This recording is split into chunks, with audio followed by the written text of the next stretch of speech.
What's up, everybody, and welcome to The Horror Within Me, a podcast dedicated to the world of horror. I am your host, Eric, and each week I'm going to rate and review a new movie or TV show that falls within the horror genre. Now, this is a show for horror fans, hosted by a horror fan, who's just here to share my opinions and experiences with my fellow horror friends in hopes that you may gain something new to watch or not watch, and really just talk about all things related to this beautifully dark and spooky world that we call horror. So if this sounds like a show for you, stick around, we're going to have a lot of fun. So let's get started.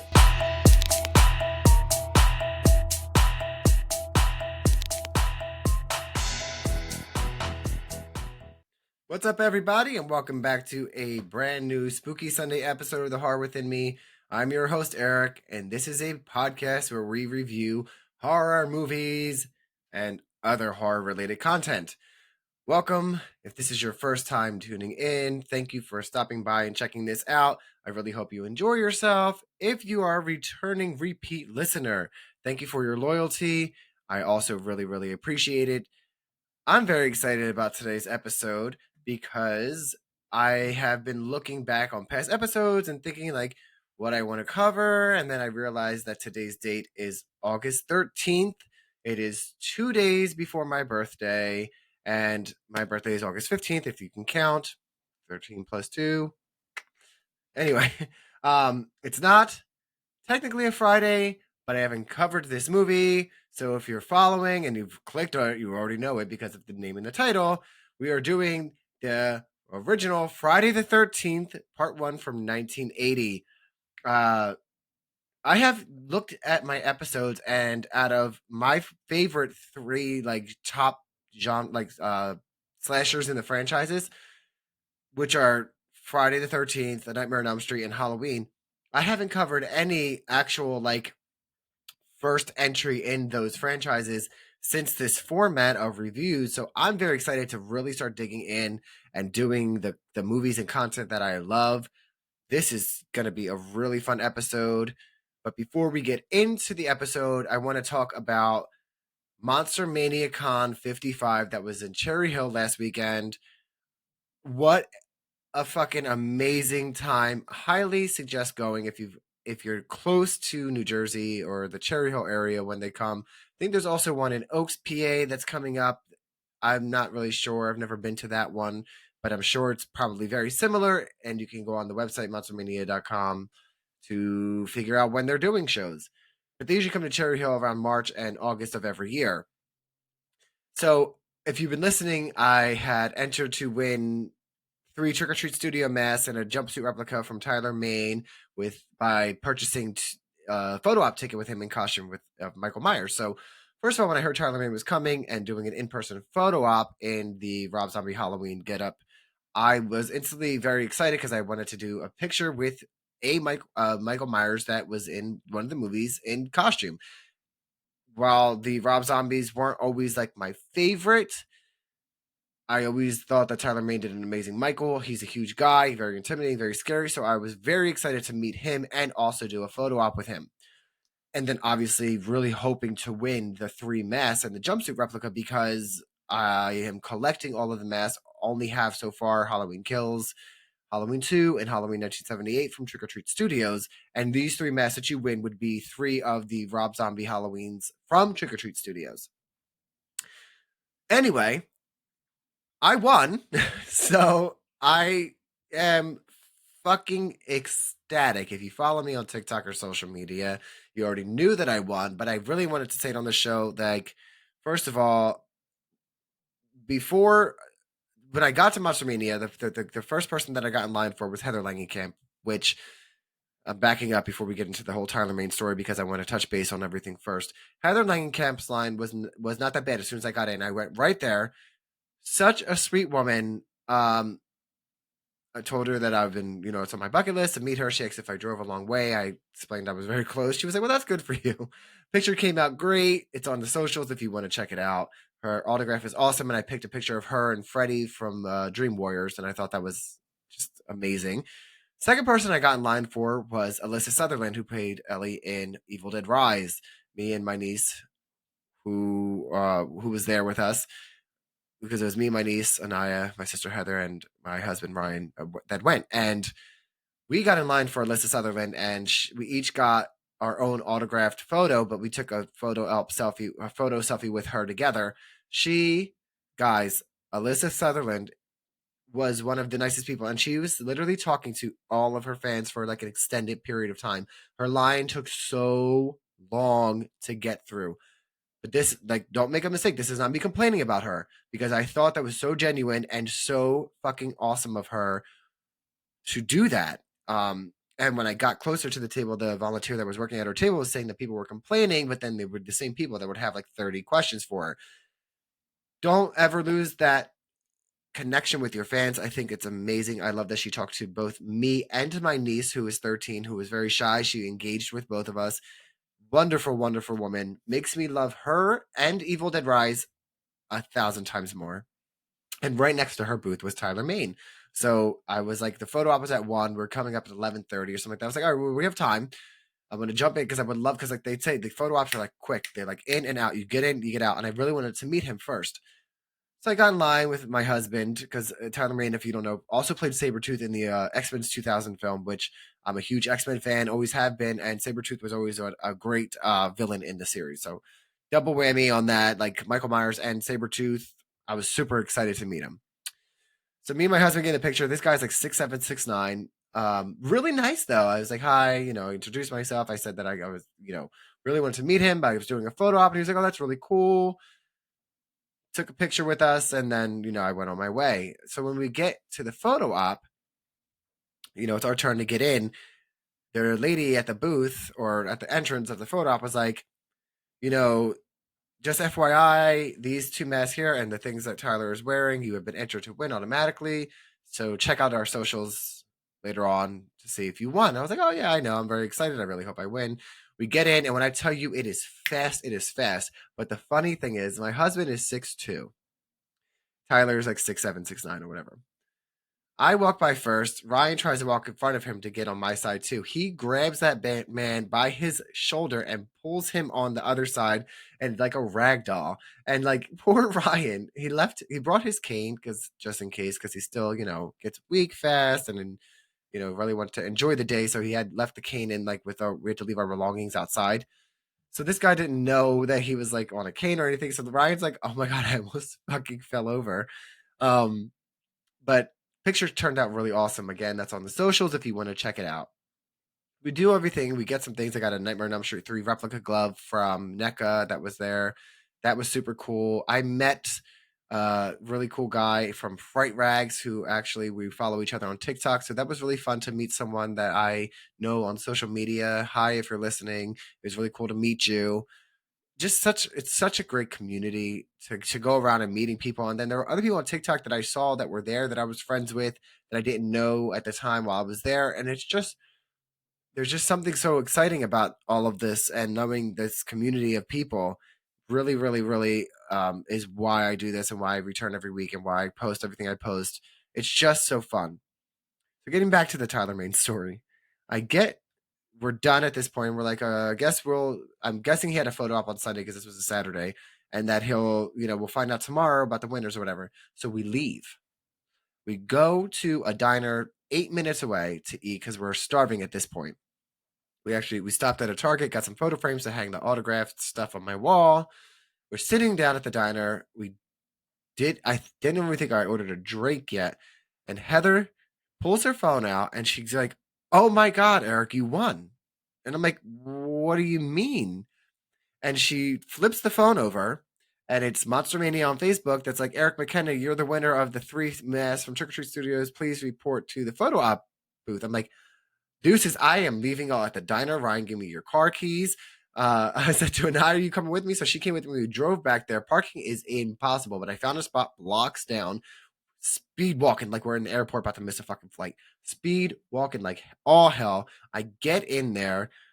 I get to the photo op. They're like, what are you doing? You can't get in line. I was like, no. I was told to meet here. I won the trick or treat things. And they're like, what's your name? They check my ID. And they're like, okay, hold on. And then this other girl that was walking around for photo ops with a loudspeaker, I'd asked when we originally got in line for Tyler Main if I was going the right way. So when she was like, "Oh my God, you're Eric McKenna. I have been looking everywhere for you, walking around, asking people if they knew you, using the speaker. Nobody could find you." I'm like, "I'm here. I'm here." Then they come out with this massive, like 3 masks in this jumpsuit, and this jumpsuit, guys, is no fucking joke. Shout out to Teddy at Alter Ego Creations. He made this jumpsuit, and it is such good quality, such good quality. So make sure you check out his page. And then the mask, obviously from Trick or Treat Studios. I tagged everyone on the Facebook and Instagram posts, so you can check that out there too.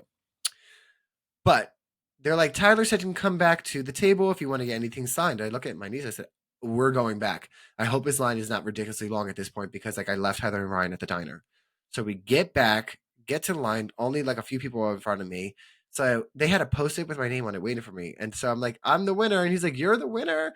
And it was so cool. He was like, can I get a picture of you with holding it up? Can I get a video? You know, he wants to post it because all proceeds that he did from Monster Mania are going to a human trafficking fight against human trafficking campaign. Such good cause. So he was very excited to announce the winner because he'd been posting on his socials like about it. So I held it up, so you can check that out too. I also reshared that on Facebook, or you can go over to Tyler Main's Instagram or Facebook to get that reel as well of me on his social media channel. But anyway, he signed all 3 masks. So the masks were the Halloween 1 Rob Zombie, the Halloween 2 Dream Sequence, and then the Halloween 2 mask that has like half the face missing. Just so awesome. I feel like it's an early birthday present to me. I never win anything, and of all the things to win, it would be like 3 Myers masks and the jumpsuit. It's just so surreal to me, and you can see it behind me now. That is part of the mask and jumpsuit that came with the shirt that he was wearing in the photo op, and it's just a dream come true. And I want to say thank you again to you know everyone that has said congratulations to me. It really means so much to me, and these are things that I collect. These are not things that I look about selling. Like these are like real big value to me. So I'm just so fucking happy. So that was my weekend at Monster Mania. I just am still riding that high and I can't wait to continue doing so moving forward. I've been rearranging some stuff going on in here. I've ordered some more mass display stands for my other stuff. So hopefully they come in a few weeks. So that was my Monster Mania story. So let's move on with the show. Let's get into, we talked a lot about Michael Myers, but today's episode is more about Friday the 13th, which is fitting because it's the 13th, even though it's not a Friday. Whatever. Anyway, we're going to do what we always do. We're going to get ready to talk about all the synopsis and the starring and when it was released. But before we get started, we have to do this week's terrifying trivia question. So this week's terrifying trivia question is, who does Pamela Voorhees try to tell Alice she is a friend of? Again, the question is, who does Pamela Voorhees try to tell Alice she is a friend of? Stick around to the end of this episode to get the answer. All right, guys, so it's talking about Friday the 13th. And if you look at the title, I named this episode, Did You Know a Young Boy Drowned Here? It's something that Pamela says, and it's something that has stuck out to me that we created this kind of parody joke between myself, my niece Anaya, and my sister Heather, and it's just like to the point where like my we're like named a chat about it. It's so fucking great, but there's no way that I can do this movie in this episode without honoring that and naming it this week's episode. Um, Friday the 13th will always be like the franchise as a whole too will always be so near and dear to me because I honestly think that the Friday the 13th franchise was something I saw before I even saw Halloween. I remember at a very, very, very young age, my mom watching them and having me watch them. And I was allowed, I've said it on past episodes, I was allowed to watch Jason murder people in sleeping bags, but I wasn't allowed to see the breasts of girls. Little did she know. I used to hide behind our love seat and like peek up and watch, but being so terrified. And that's something that like didn't scar me because I think that's the beginning of my addiction to horror, and it's just something that's so great to me. And no matter how terrible the movies are, there was something that I'm always going to be drawn back to. So this is whenever I do a Friday the 13th or a Halloween or a Freddy, like a Nightmare on Elm Street, like there's so much power behind it to me. Like it is a very important episodes. They're to me, they mean a lot. There's a lot of history with them in me, and how I've learned from them and studied them and watched them throughout my life. I'm going to be 37 on the 15th, and we're talking 30 years ago at the least. And I've watched these movies and franchises yearly. So these are ones that I feel very passionate about. So let's get into it. The IMDb synopsis of Friday the 13th is a group of camp counselors trying to reopen a summer camp called Crystal Lake, which has a grim past, are stalked by a mysterious killer. Very weird synopsis, but I think it hits the nail on the head. Like, it's exactly what it is. Friday the 13th. Let's retry that. Friday the 13th is stars Betsy Palmer as Mrs. Voorhees, Adrienne King as Alice, Janine Taylor as Marcy, Robbie Morgan as Annie, Kevin Bacon as Jack, Harry Crosby as Bill, Laurie Bartum as Brenda, Mark Nelson as Ned, and Peter Brower as Steve Christie. And you heard right, Kevin Bacon, and that is the Kevin Bacon. Yes, if this is his first, one of his first roles, I believe, in movies. So definitely yes. Go back if you've never seen it just to see Kevin Bacon that young act in a horror movie. It is amazing. Friday the 13th was released on May 9th, 1980, directed by Sean S. Cunningham, produced by Sean S. Cunningham, written by Victor Miller. It has a rating of R, a runtime of 1 hour, 35 minutes, falls under the horror, mystery, thriller genres. The tagline, which is funny, this is the UK theatrical tagline only. On Friday the 13th, they began to die horribly. ... One. ... By one. How amazing is that fucking tagline, UK? Props to you. And it has an IMDb rating of 6.4 out of 10, a tomato meter of 63%, and an audience score on Rotten Tomatoes of 60%. I'm not shocked by the ratings whatsoever. I'm just not. It's a 1980s slasher, and we're gonna get into many different reasons why it could be worse or could be better. Um, and just FYI, I think the legal battles between Sean S. Cunningham and Victor Miller have finally been resolved. It was a years long legal battle and over the rights to the movie and to Jason, and to the point where like it shut down any future add-ons and DLCs for the Friday the 13th by Gun Media game, which sadly the servers are shut down in December 31st next year. The game will be stopped being sold by the December 31st of this coming year. So get in the game while you can. It is so much fun, even if it's full of bugs and full of trolls. You can still have a really good time. The graphics are amazing. The attention to the movies are amazing. The music, the soundtrack, everything about it, just great. Also, shout out to the NES video game Friday the 13th with another yet iconic soundtrack on that and an impossible game to beat. We were introduced to purple and blue, purple and green Jason, and everything about that game is fucking beautiful. Please just release it on the Switch for like $2.99 so people can play it. But that is the on paper information of Friday the 13th. It's time to get into the first segment of the show, which is the top 3 best and worst reviews of Friday the 13th on IMDb. Coming in with the top 3 best reviews first, we have the first one titled Classic Slasher Film. This was written in June of 2019. It says, Friday the 13th is a classic slasher film, a horror cult film. It brought Jason Voorhees and his mother, Pamela Voorhees, to the horror cinema. The script is simple but effective. A summer camp is reopened by a group of teenagers.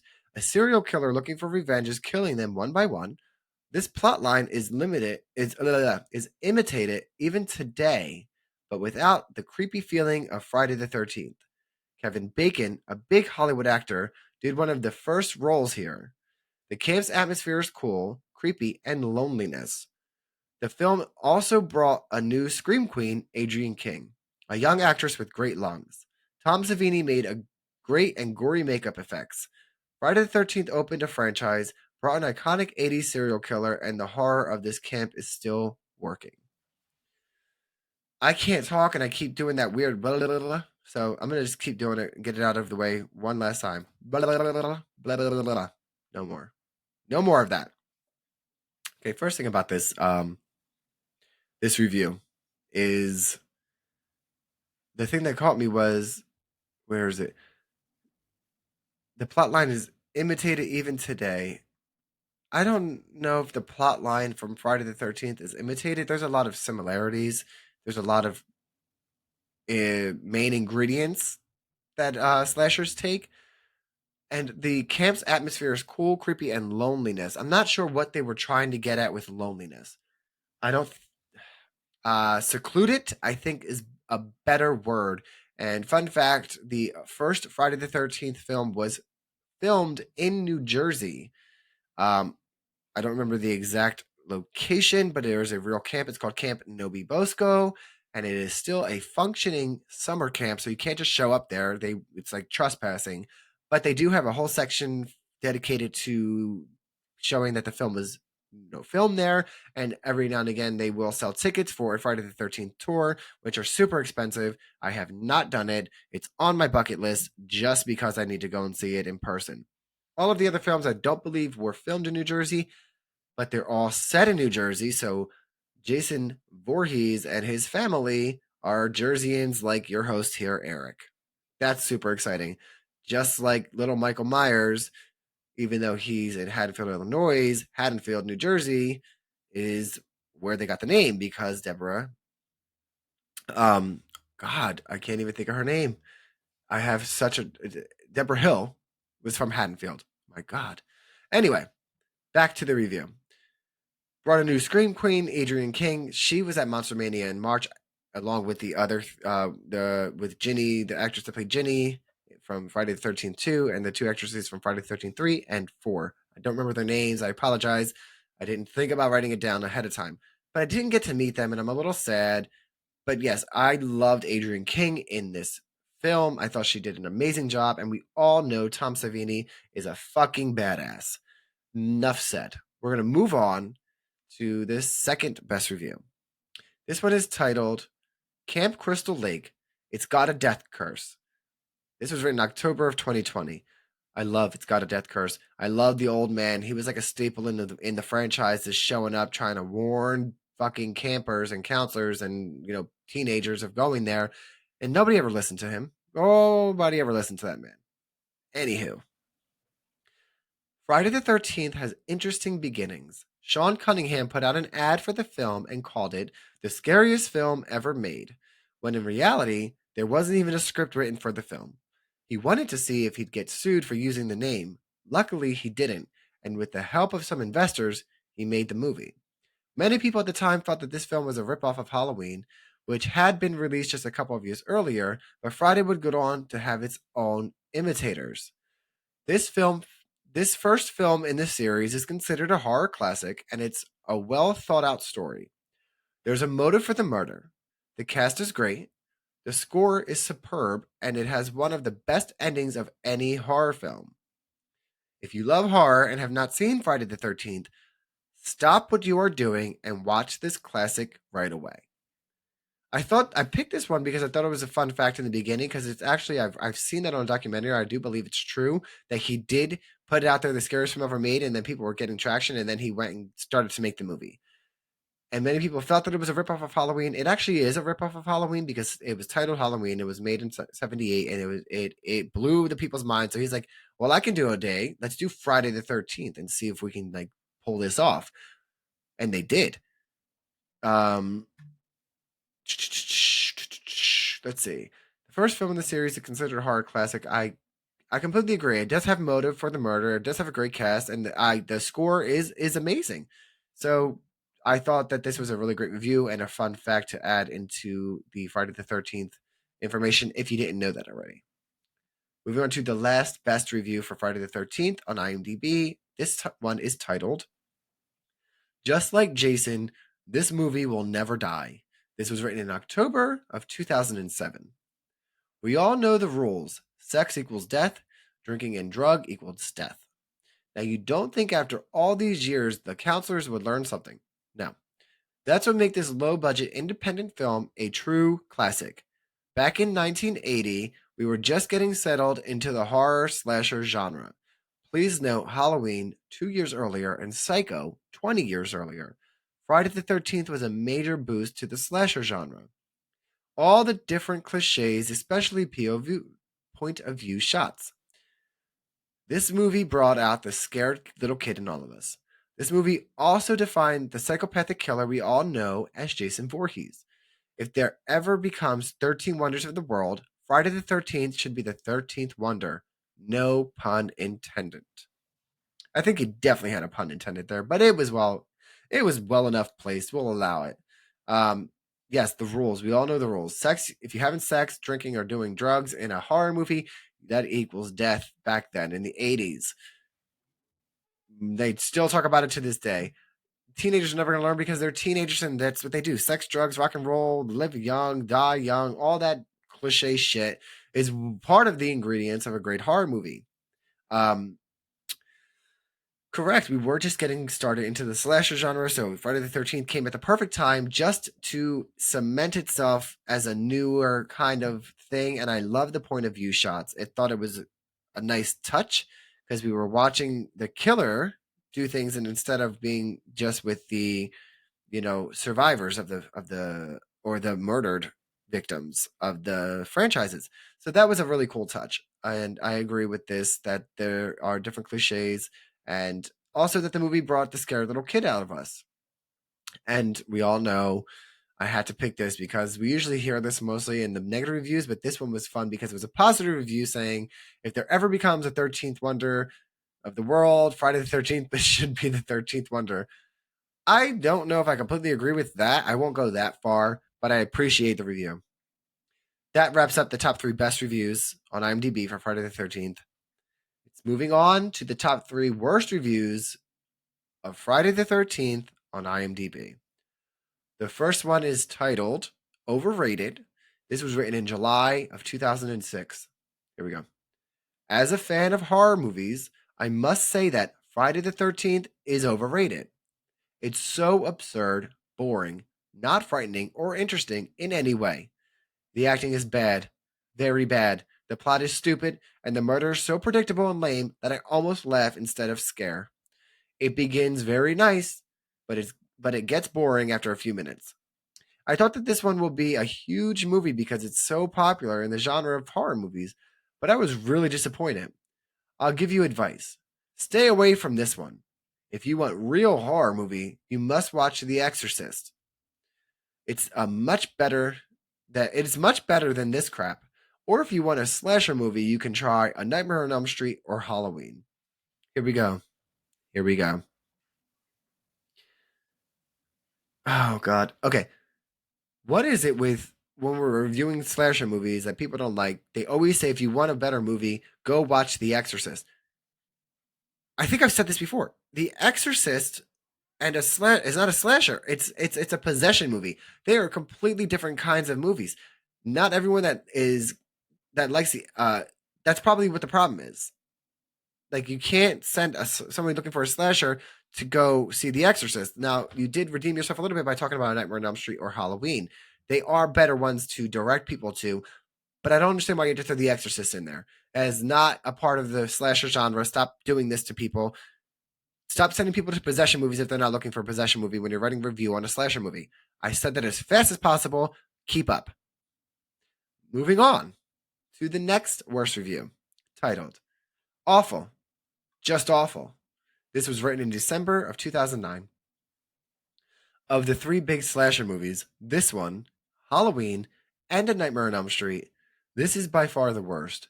And that's saying something, considering the other 2 ain't so great. This film is just plain awful. Painfully boring for the first part, it slips into unintentional comedy punctuated periodically by the least scary murder sequences you can imagine. How this became a supposed horror classic is way beyond me. I don't see how anyone could appreciate this film or even call it good cinema. which would imply this is art. The day this is considered art is the day the world ends. Worst of all, this film inspired a million other awful films. Thanks a lot, you awful movie. Um, this person, mm, this person trashed all three of my favorite. So fuck you, first of all. Second of all, clearly, if you didn't like any of them, maybe this just isn't. Maybe horror, this type of horror, is not for you. I don't know. Like, I don't think it got unintentionally like comedy. There are parts I laughed at, but I don't think it was unintentional. And you don't see how anyone can appreciate this film. And then saying that it's not art, it's fucked up. These people worked hard, they made a movie, and guess what? They don't really care about your fucking opinion because it did spawn a million fucking sequels, and everyone involved is iconic and gone down in history. So the joke's on you. Also, it's just here we go. Here we go. Here's one of these extreme things. The day this is considered art is the day the world ends. The world has ended, people, because somebody called Friday the 13th art. How dare someone be subjective, and how dare that be something that's allowed in the goddamn world? This is, you ended the world by calling this art. Now I can't do my podcast anymore. We have to start scavenging for food. I have to learn how to fight because the undead are coming or the cold is staying forever. I don't know how the world ends from this. I'm just making things up from apocalypse movies that I've seen and shows. Anyway, fuck off. Moving on to the last worst review of Friday the 13th on IMDb. It's titled The Worst Movie I've Ever Seen. This was written in July of 2001.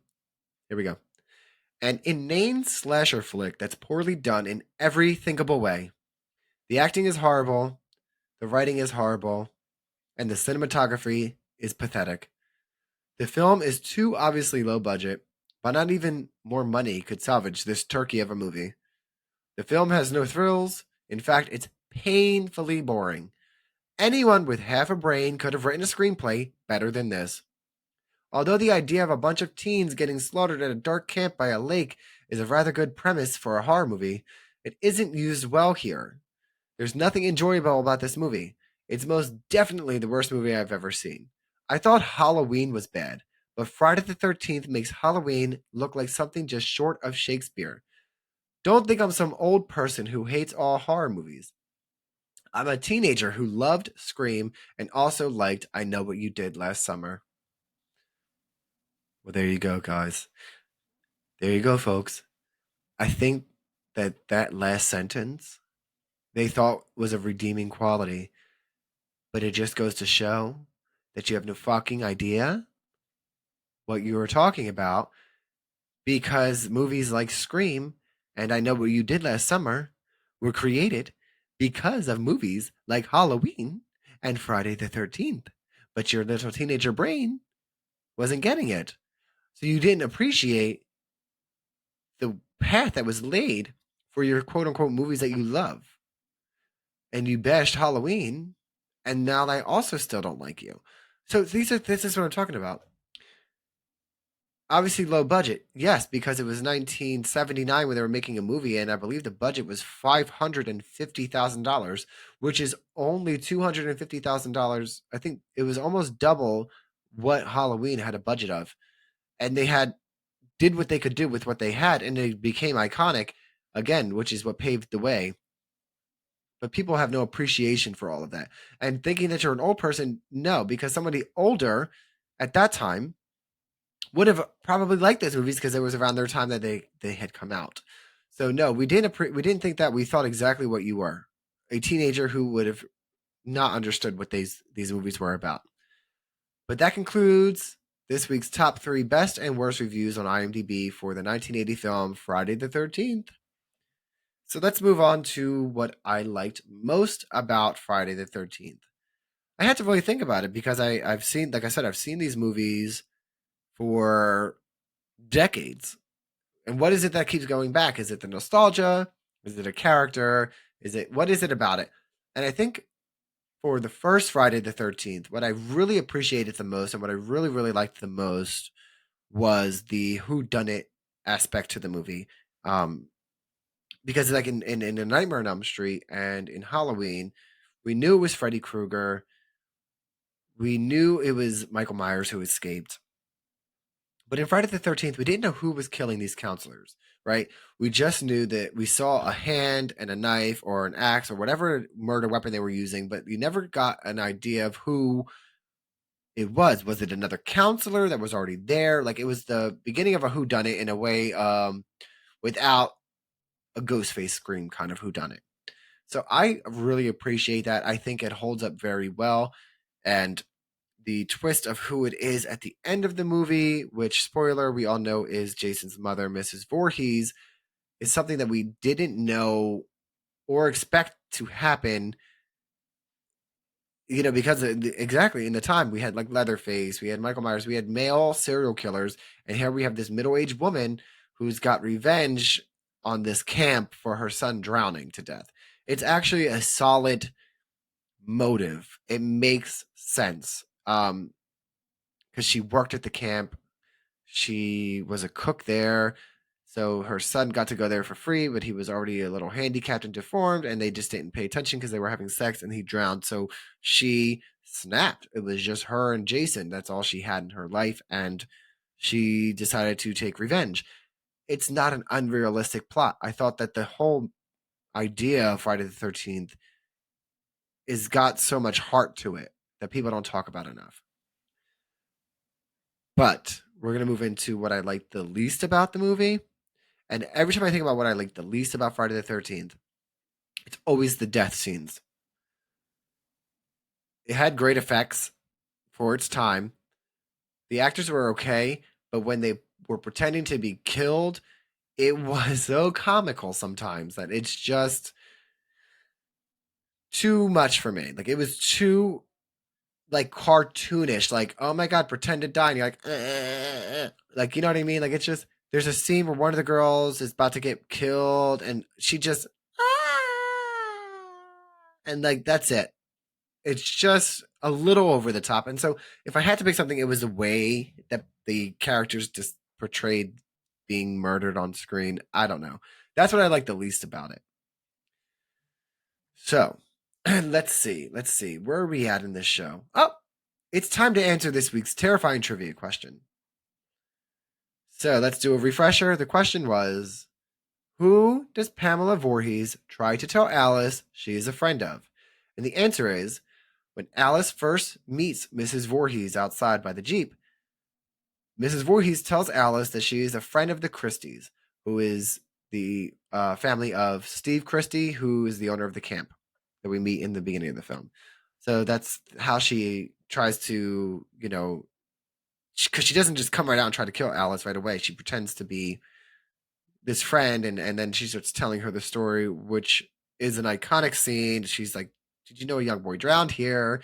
Which is when it starts, and she's, Alice is starting to realize what's going on, and that's when the real sequence of the final act begins. And it's such a great final act. I can give it that. I love the final act with Alice and Pamela, the fighting, the suspense. It is a great fucking scene. So well done. And I actually heard that the fight scene, they had like pro fighters do like tell them how to do the scene because they couldn't figure out how to do that part. And it shows it's a great fight. It really is.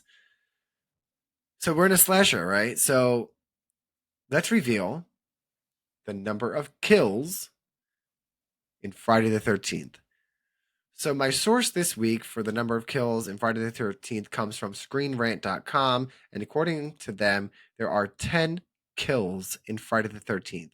9 committed by Pamela Voorhees, and then the 10th being actually Pamela Voorhees herself, who is decapitated with a machete by Alice on the beach of the lake.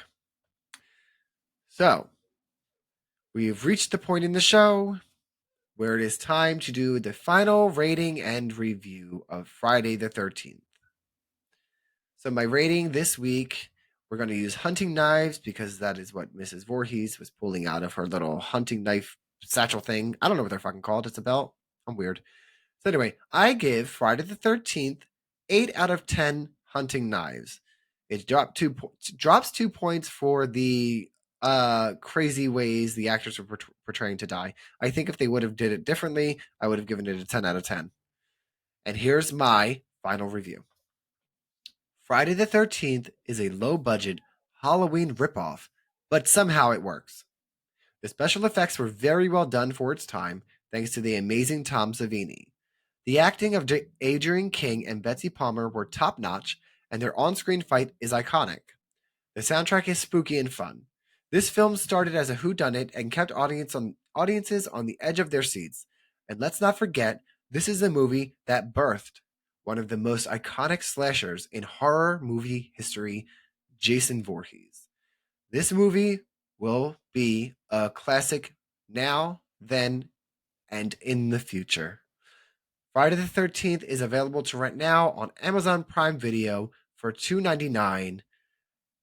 Thanks for listening. Don't forget to rate and review. Stay safe, everybody. But more importantly, stay spooky. Thanks again for joining me on another episode of The Horror Within Me. Please rate and review the show on whatever platform you're listening in from. And don't forget to hit that subscribe button to get notified when new episodes drop. I'm also on all major social channels, so be sure to check out my website, www.thehorrorwithinme.com, for all those links. And until next time, my friends, stay spooky.